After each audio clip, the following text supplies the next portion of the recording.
Swerte kung makatagpo ka ng babae na kahit walang-wala ka pa, binubuo mo pa lang yung pangarap mo sa buhay, andyan na siya. Kumbaga, siya yung tipo na, sige, laban. Yung tipong kahit walang-wala ka pa, pero alam niya, nakikita ka niya na may vision ka sa buhay. Andyan siya, sinusuportahan ka eh. Kasi 'di ba, pakatotoo lang tayo, 'di ba?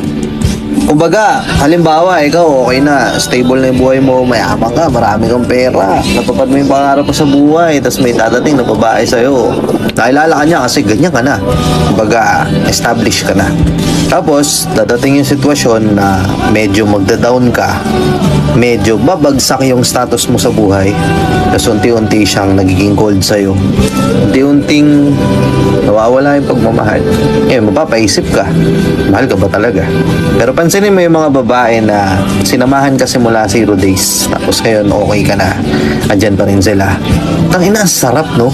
Sila yung mga tipo ng babae na wala ka pa, trophy mo na sila eh. Kasi nandyan sila noong mga panahong walang-wala ka pa.